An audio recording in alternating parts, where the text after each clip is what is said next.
Watch it up. Music Tech Fest.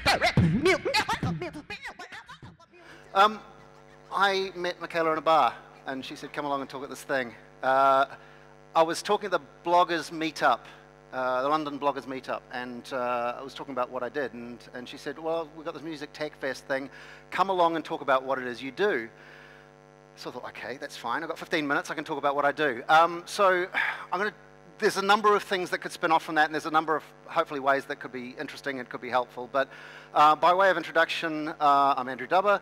I am Professor of Music Industries Innovation at Birmingham City University. I work in a research centre called the Centre for Media and Cultural Research, and the part of that called Interactive Cultures.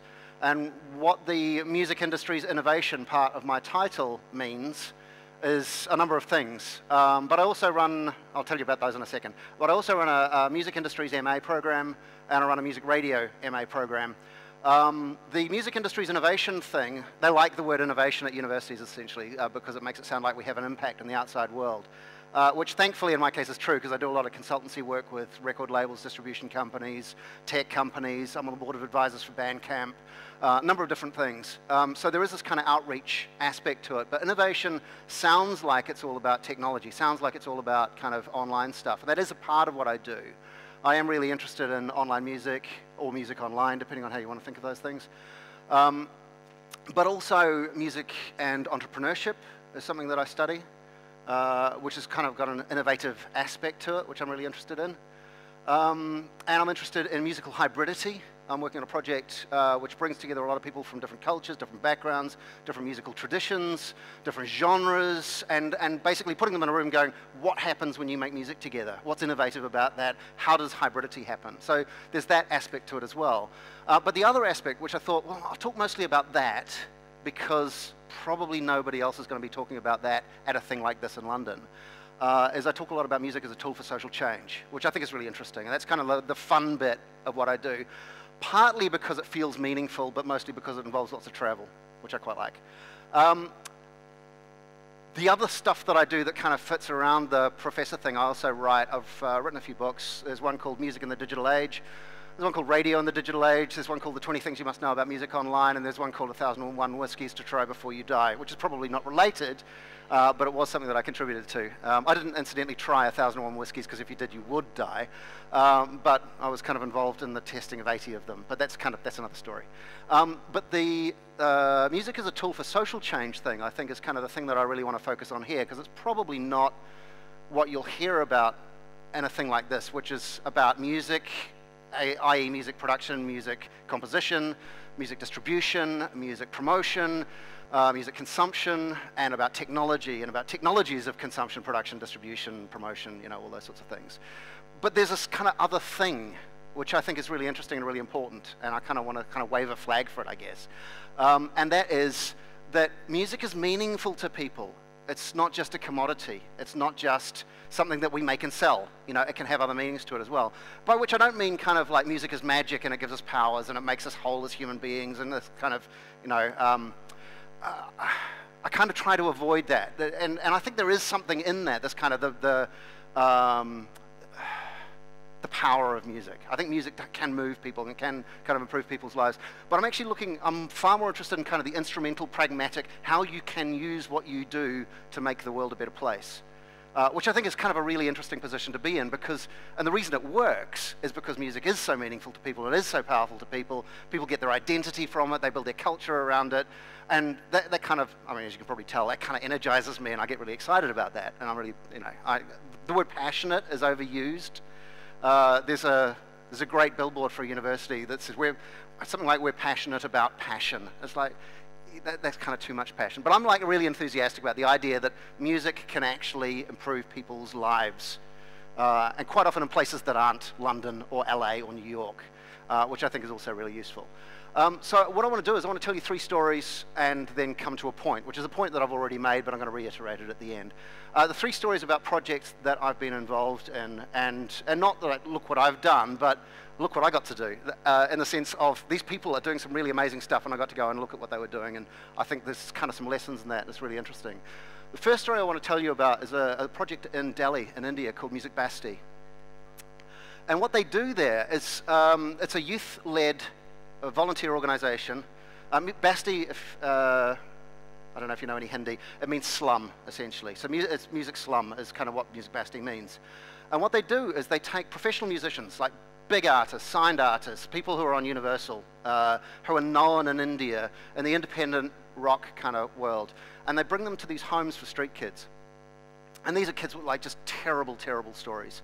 Not just kind of orphans, but people who've been sold into sex slavery, just like really kind of tragic stories, but who have essentially been rescued off the streets.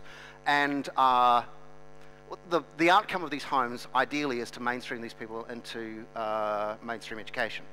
So we need some social skills, we need some basic numeracy and literacy and socialization, you know, all those sorts of things, and then we can get these people into schools. Now, running a music project within that seems like kind of superfluous entertainment on the outside. Like, let's distract them with kind of singing and counting and clapping and those sorts of things. But actually, what they've done, these either recent university graduates or current university students who are running this organization, is they have built a curriculum which actually feeds into that whole numeracy and literacy and socialization. Because one of the things that you find about street kids is they've never done anything together. When you're out on the street, you fend for yourself, everybody is the enemy, and you're trying to survive.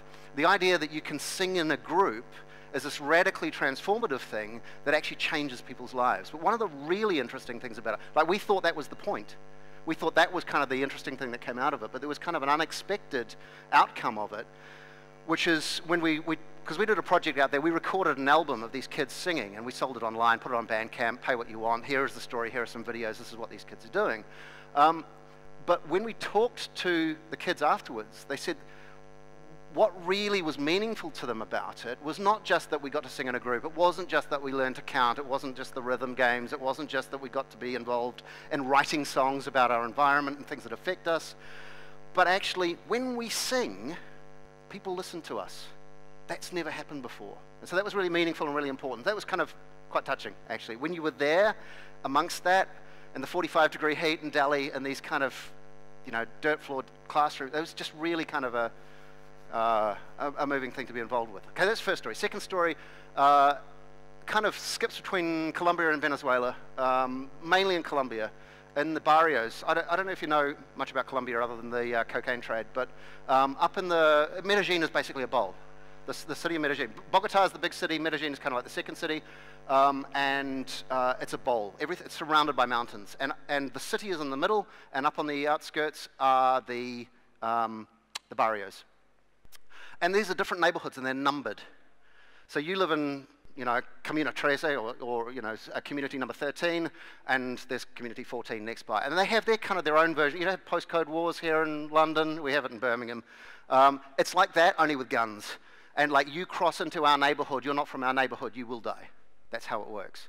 And so what's happened, and of course they've got the gangs and the guns and the crime and all of that sort of stuff.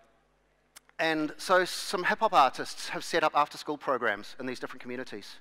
And they have got the kids off the streets and away from the gangs and the guns and the crime and said, we're going to teach you how to rap.